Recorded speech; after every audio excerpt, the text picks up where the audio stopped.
guys, welcome back. Another week going in the can. In the can. We got a lot of things to talk about. Just trying to come up with, really get our heads wrapped around certain things before we. This is unscripted. I will say this is unscripted. We talk about it. It doesn't always work out. Yeah. Let's start with what's in your cup. This week in this cup, I have some water. It's real. And got my coworker's pale That is lager. incredibly serious looking. Yeah, it's a big one because he filled me up a whole growler full, and I was saving it just for this.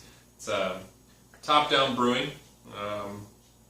He's doing this on a regular basis. He says it takes about 6 weeks to make. Wow. So that's a lot of time. I see the bubbles. As he said, carbonation takes some time to put in there if you do it right, and it's pretty good. I found out last week I had the unknown bottle of wedding beer. Yeah. And I found out that was an oatmeal stout. Mm-hmm. Thank you to the person who gave that to me. Very good. I thought it was. I don't have her permission to use her name, but thank you very much. And it was awesome. And I've got the coffee this week because I am back on my regular schedule. I've survived a whole week of vacation with my children, who I love. Yeah. But it was intense. It was intense. I can't remember if we talked about it last week or not, but No, you were just about to go on your So week off of had working. to pull a baby out of a car wreck. Yeah. Did I tell you that? I don't think I put it on the episode last week, but No. while that was the highlight of the event of the. What did you do that week? We went over to Tri-Cities and we were down at the river and walking back, and we hear the squeal of tires and we hear the crash, and I hand the kids off to my wife and I go jogging up the hill, and all these 20-year-old kids, and I mean, the cool kids at the park who don't wear shirts. Sure. They're really cool.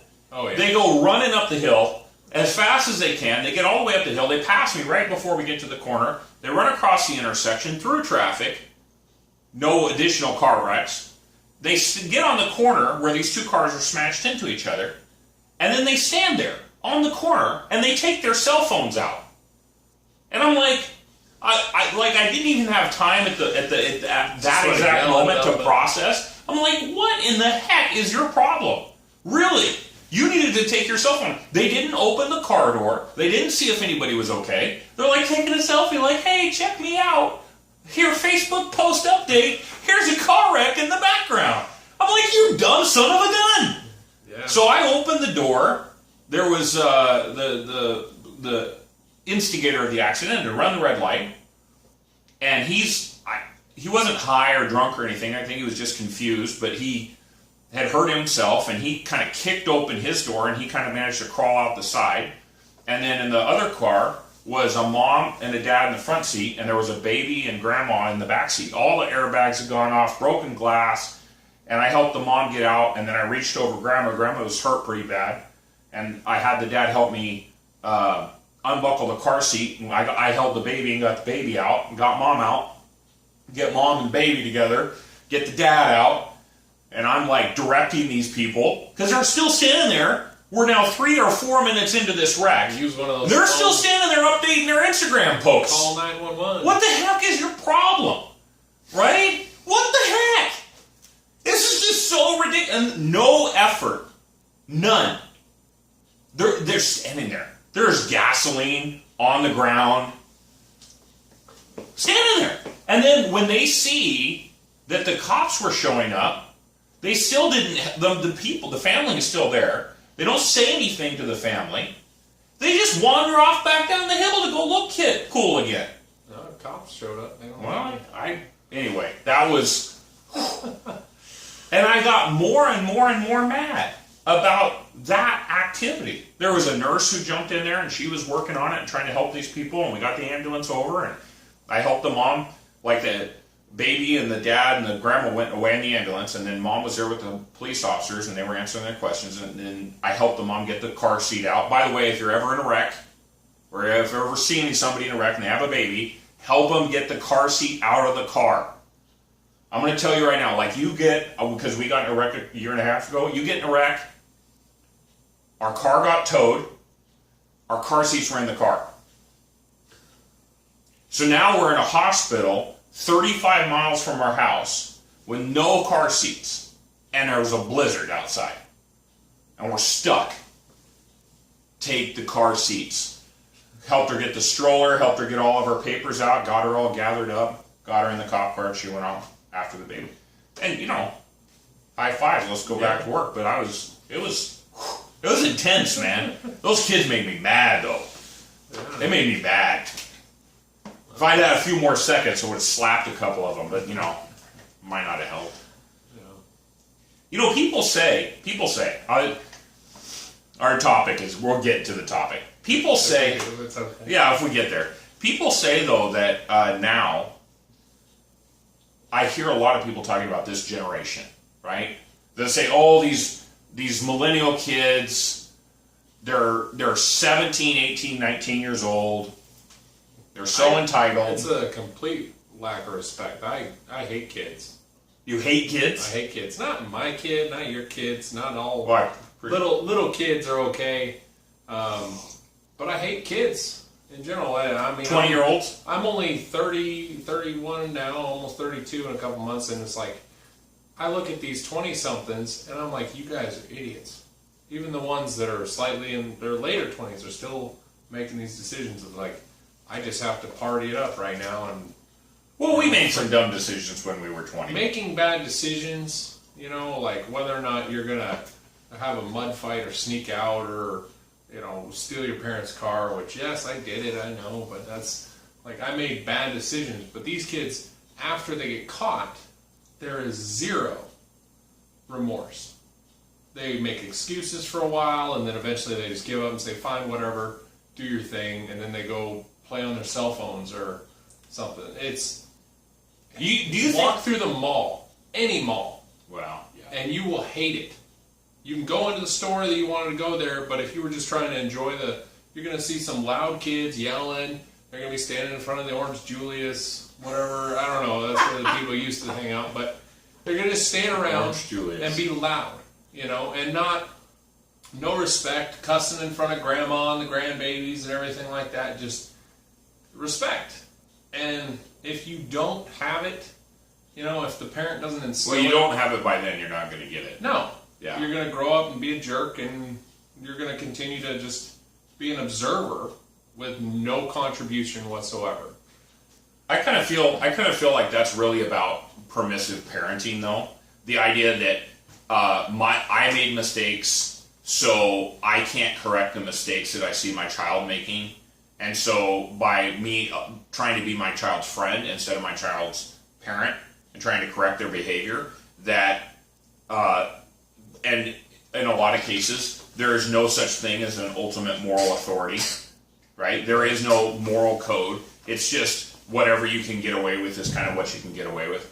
And ethics we don't teach ethics in school. We don't teach social responsibility in school in any significant form. And so, as a result, it's just do whatever is good for me, right? Do whatever is good for me. If people are talking to me, and I want to check my Facebook messages, I whip out my phone in the middle of the conversation and I check my Facebook messages. Oh, sorry.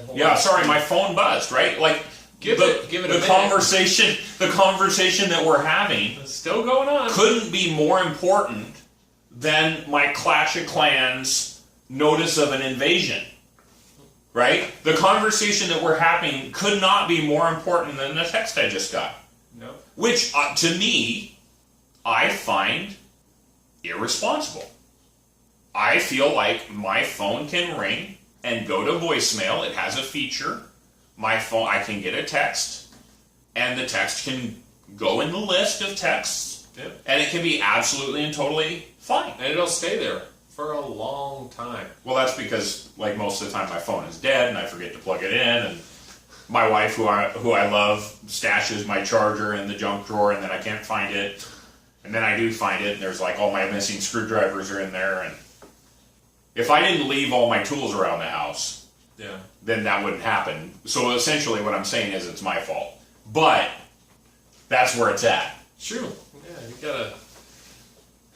I mean, you gotta think ahead, right? You know, it's like your socks. They should have just... I have socks! You should have done... I have socks! I'm so excited! I love my wife. I have socks. Is this a result of this? Or? No, it didn't have anything to do with the previous... There was a previous episode. Go watch it. It's awesome. But there was a previous episode where I essentially said, I have no socks. I held on my foot. I actually had no socks on.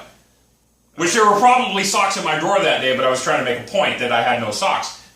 We found a laundry basket, like stuffed back in the side of the closet. All the socks were in there. I couldn't figure out what was happening. I had gone out and bought more socks. I couldn't find any socks. Were they clean or dirt? They were clean socks. It was great. It was absolutely fantastic. It was like a sock holiday. I'm excited for you.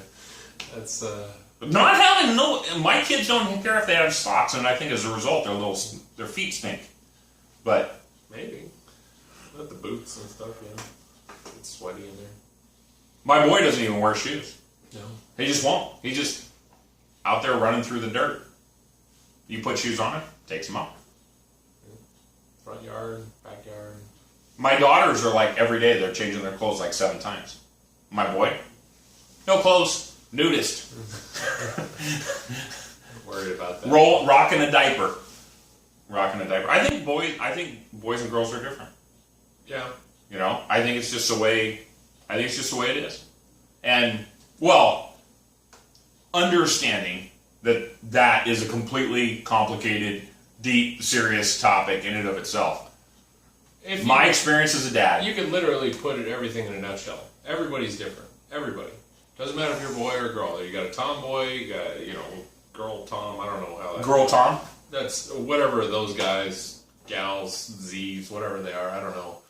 Do you understand the Z thing? I don't know, maybe somebody else. The Z thing. I think it's Z. I heard about it on the radio for like 2 seconds. I just tuned it out. There was another thing that was called CIS. CIS. As a gender. I was a manager in the state of California for a while, and confused. It can be hard to keep track of all of the changes sometimes. You don't have to wear a colored badge. A badge? We'll have to have a colored armband or something, unless that's going to be demonstrate offensive for some people, though, I'm sure. Blue, pink, and yellow? I was thinking of Jewish people, just because of the Holocaust. That was offensive, too? They had to wear the band. That was offensive. I don't know why. I don't know why any of this stuff happens. I'm a casual observer, but I think I would jump in on a car wreck if I ever saw one. It's the right thing to do, man. A woman, she was driving in front of me. I think she was texting and driving, and she was swerving around the road, and she actually hit ground, bounced off, ground again on a guardrail. Really? Coming down towards home. And that was today? No, this was a while ago. Oh, okay. And she kind of recovered a little bit and then swerved off and parked in some gravel. And I'm in the middle of the road, and I just stopped right next to her, rolled down my window, and say, "Are you okay? Are you having some issues or something going on?" And she just played it off like, "Oh no, it's my car." I mean, it was a junker anyways. Like she'd been in my car did that to me. Multiple incidents. It wasn't I can't figure out. It wasn't my Facebook update. Steering or whatever. Like she was steady, and then she wasn't, and then she was steady, and then she was bad. It's like she was trying to play Clash of Clans. Sure, it's really hard. Like you have to drop or something. You have to drop your people all around the outside. She was using up her free gems for the week. I don't know what it was. Cash in now. That's serious stuff. It was crazy, and that's probably maybe the 4th or 5th impact that I've ever actually seen between. Have you seen any bad wrecks? Have you been around? Yeah, I've seen a T-bone. It was pretty bad. A woman versus a cable truck. Oh wow! And her kids were in the car and stuff like that, but everybody got out of the car immediately. It was like hit and spin. The worst one I ever saw. I was working as a janitor and cleaning a blood bank. By the way, that was I was solo at night in a blood bank. Wow, that's I felt like a vampire, but I was clean. I was going to ask if you had like any after-hour vampire. It was weird, but out. I didn't keep that job very long. That seems like a strange job. Well, they said, it's going to take you 8 hours to clean this place, and I got it done in 4, and I'm like, what do I do? So they saw me spinning through the lobby on an office chair and one of the security cameras. I am not joking. This is how dumb I was as a kid. When you were 20. Making bad decisions. If you'd had a cell phone, I probably would. You wouldn't have done that. It would have taken you 8 hours. Hide in a corner. Like, no, but it really would have taken an hour to clean, and I would have done all that work. Now I think I'm a little more responsible than that even then. But that was just it. I did my job so well that I literally had all this extra time and didn't know what to do with myself, and I figured I'd just milk the clock. But I've gotten better in that regard, and I usually stay pretty busy at work nowadays. But I think, maturity comes. Yeah. Right? Eventually, for most people, yeah, maturity comes. And for some people, it takes a lot longer than others. For some people, it takes having something you really love, right? If that's... that's why I quit smoking. If that's marriage, if that's a serious relationship, if that's children, even if that's a hobby that you really love. I have a friend watches the show. Yep. And he started boxing. He was awesome at it. Loved it. Boxes all the time. Right? Absolutely awesome. Are you? I'm really proud of that guy. You just don't get hit.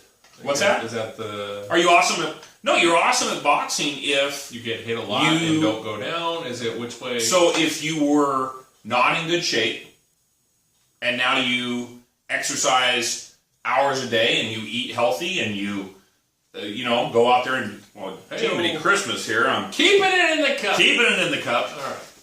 If you're going out there and you're exercising and you're doing things that are competitive and you're loving what you do and you're passionate about what you do and you enjoy it and friends and family going to come see you beat the bejesus out of somebody, awesome. That's fantastic. I'm proud of that guy. So, my car wreck. Your car wreck. I didn't get there. Oh, sorry. Go ahead. Yeah, I just finished it up, but it was so weird how all these things come together.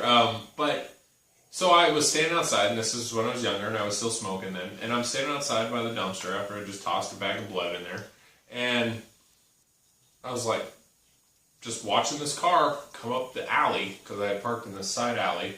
It was downtown Spokane, and this car was coming pretty quick.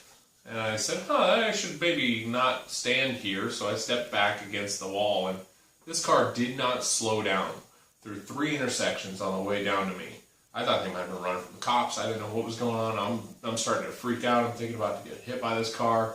And it just zips past me and takes out this little Mazda pickup, spins it around. The pickup spins around 3 times.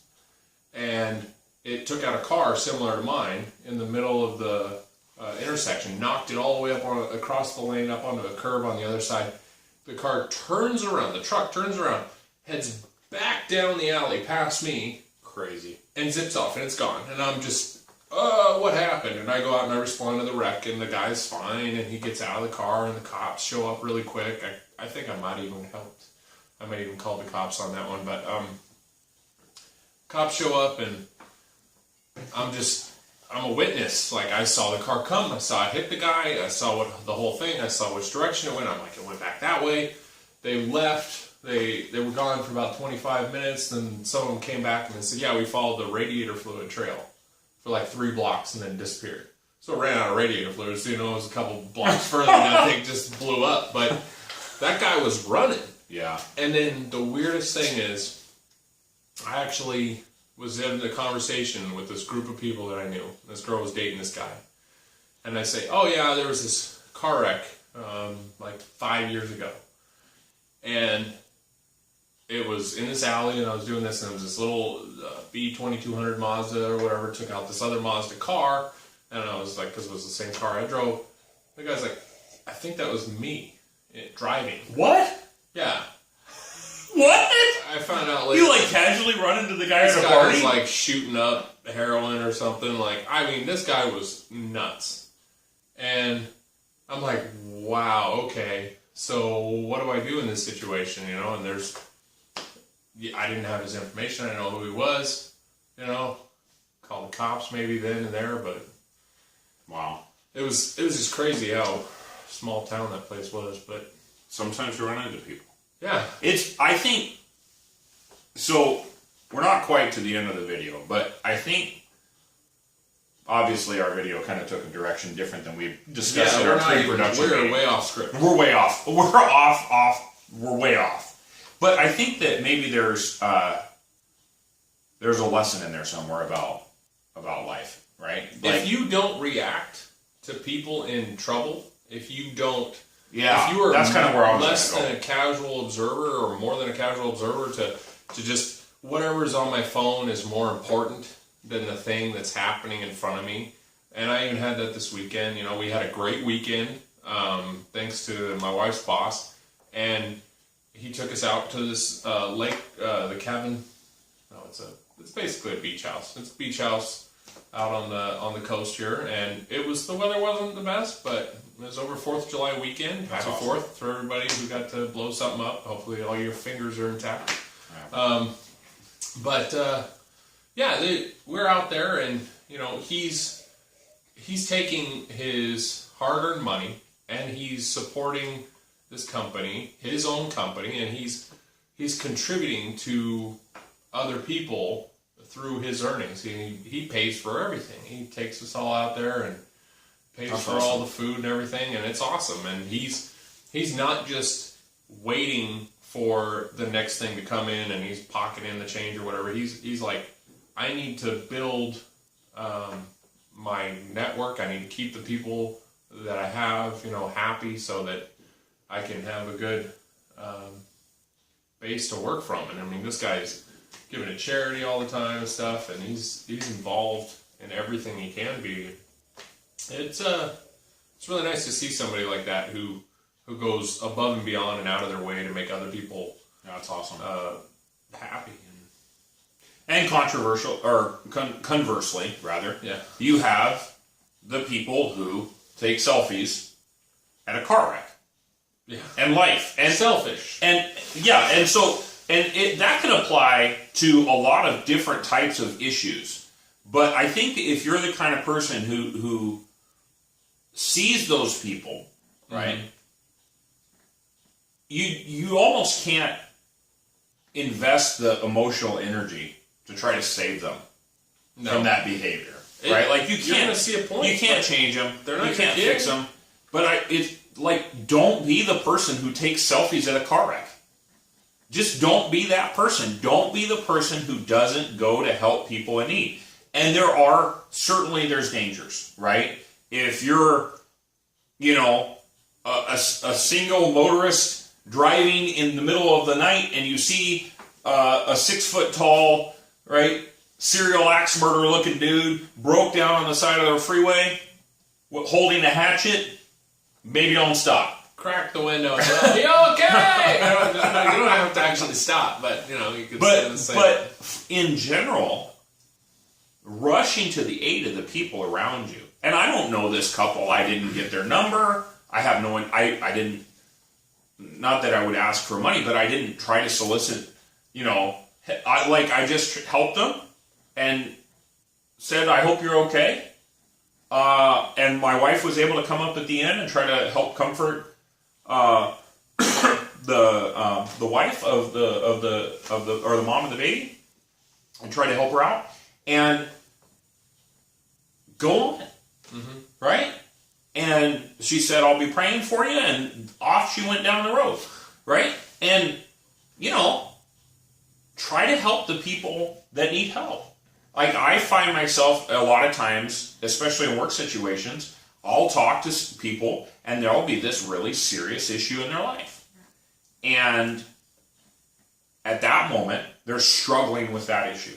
Right. And a lot of times it's something that I've just, I guess, been through or known people who have gone through.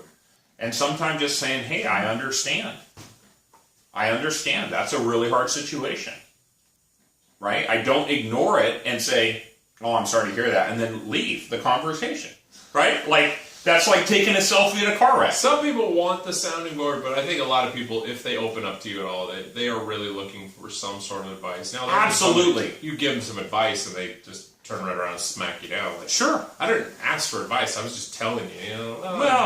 But those are the rare people, though, yeah. right? I think, and you've probably seen this too. Like in general, if people are talking to you about really heartfelt, deep issues, they're trying to find somebody to sympathize, empathize, and maybe give advice. Maybe just say, "I understand and I care about you and I want you to be okay," and be supportive, and then move forward with life.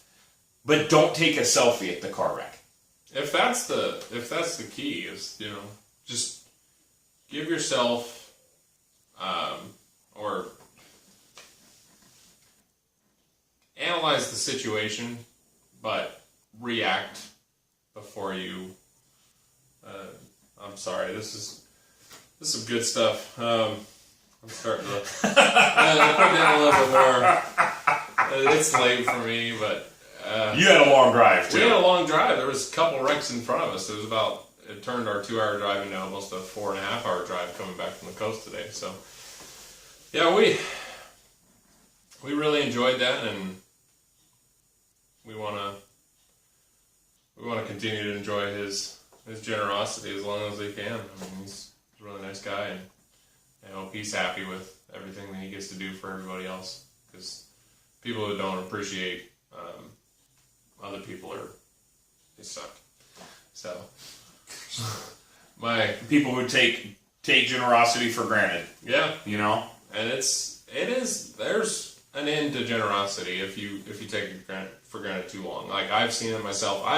I've been generous with some people, and then I'm just like, you know what, I'm done with you.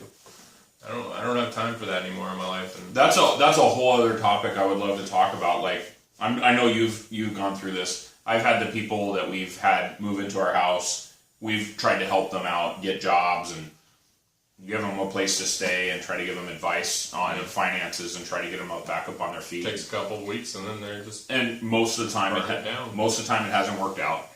But I think that we talked last week about friendship and what does it matter.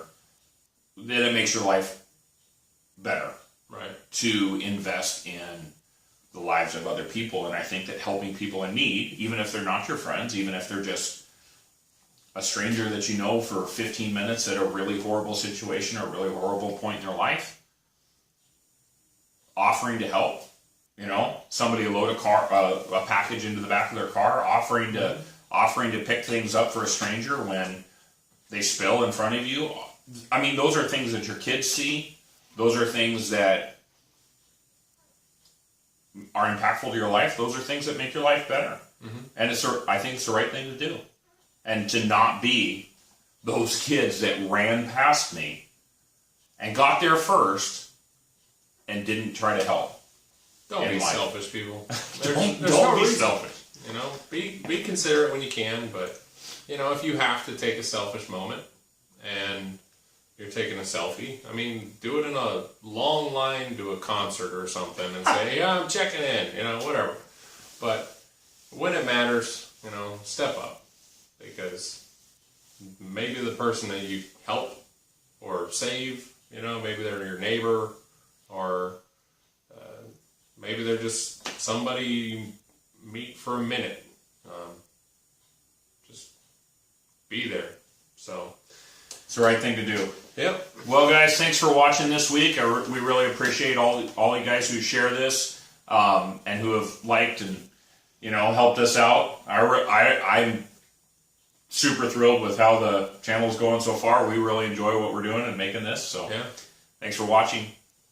See you next time.